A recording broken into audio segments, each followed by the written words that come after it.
once again to the Heir's Lair. I am your host, aspiring author Jonathan Taylor.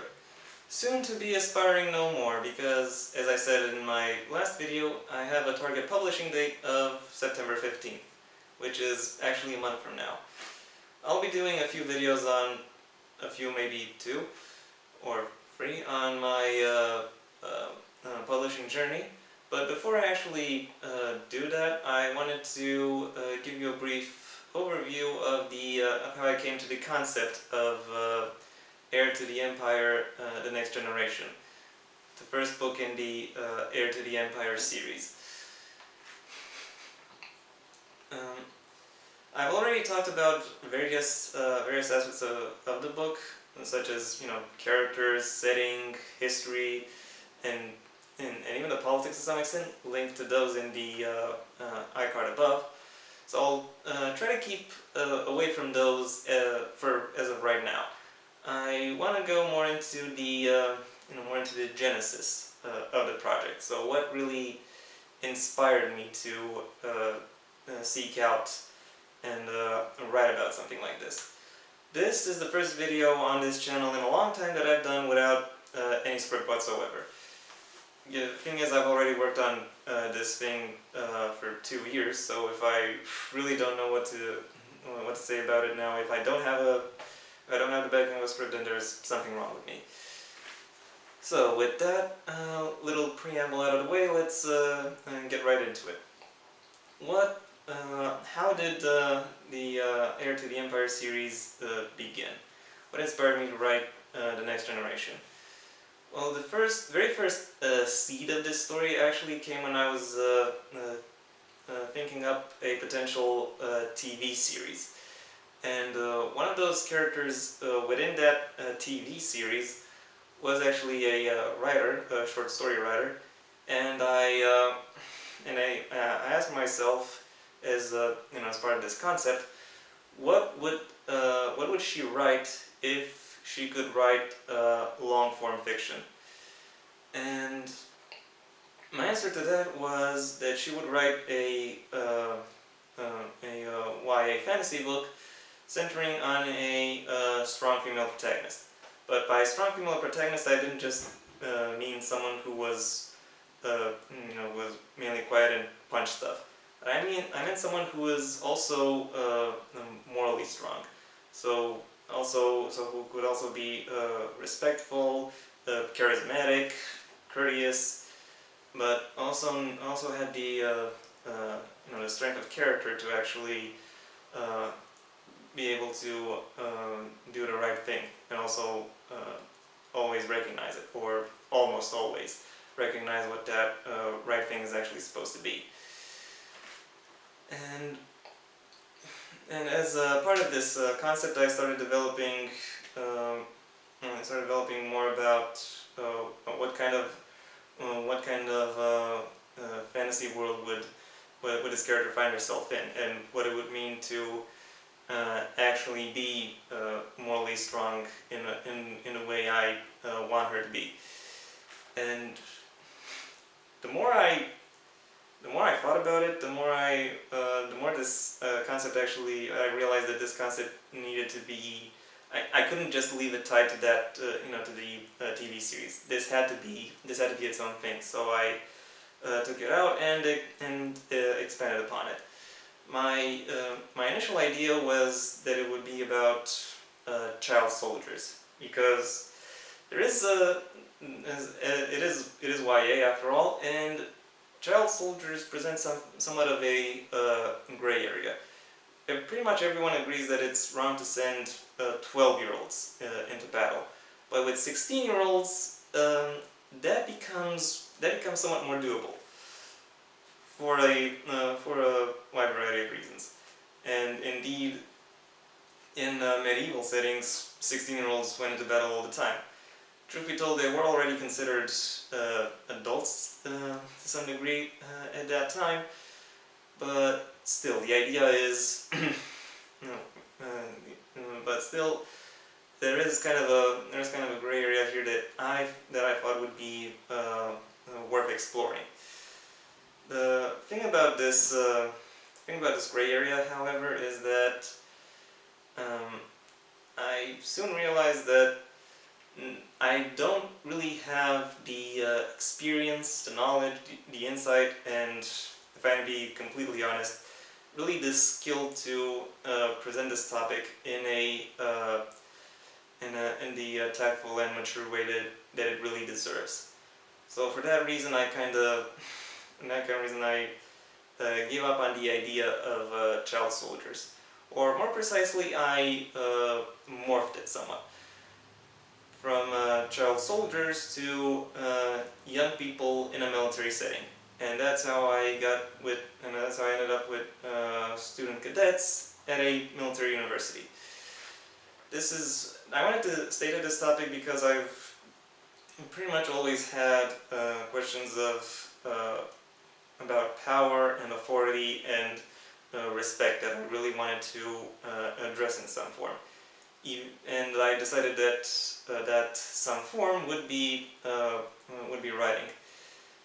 And I've been preoccupied with these questions because, well, I grew up in a country that was in the aftermath of the fall of its communist regime. And in fact, I'm going to reveal it right now. It was Romania, and such questions really, really often came over me and really made me. And because I didn't really receive any answers, I really wanted to seek out a way where I could really address these questions and come up with my own answers. As the and these questions have preoccupied me not just since I was a teen and had my political awakening, so to speak, as in when I first started learning what politics are and what political ideologies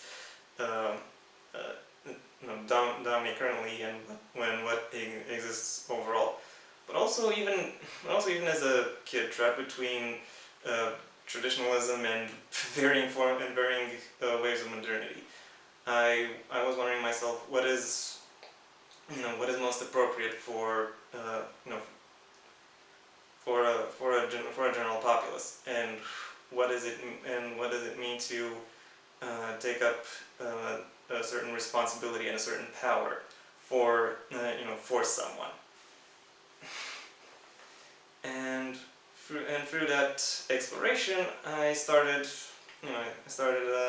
developing everything that was to be developed about the world. First of all, the setting itself. I knew it had to allow me to present all of these questions, and I also had to be able to see them in a somewhat organic setting. So in a way, I wanted to see them bubble up. I wanted to see them develop. I wanted to see what it would take for people to actually take sides and to present different perspectives for why that would really question legitimacy when it comes to authority. And because of that, while I wanted to create a military story, it could not really be directly about a war, or I could not start in the middle of a war. So I had to start in the stages where a war is brewing. And because of that, because I recognized that I needed a more complex setting that would allow for such a war to brew, and to also allow me to work through all of the questions that have emerged, both on a societal level for my readership, and also on a personal level for me. I had to come up with a setting that would really address these problems appropriately. I decided to model it somewhat after 30s Europe, because this was also a setting that was kind of torn between traditionalism and modernity, that was also starting to come to grips with with new ways of thinking about itself and its past and its legacy. And I thought it would also be a good place to explore some other topics regarding regarding female emancipation, regarding queer rights, etc. Those are not really, and also minority rights. Not just for queer people, but also for ethnic or religious minorities.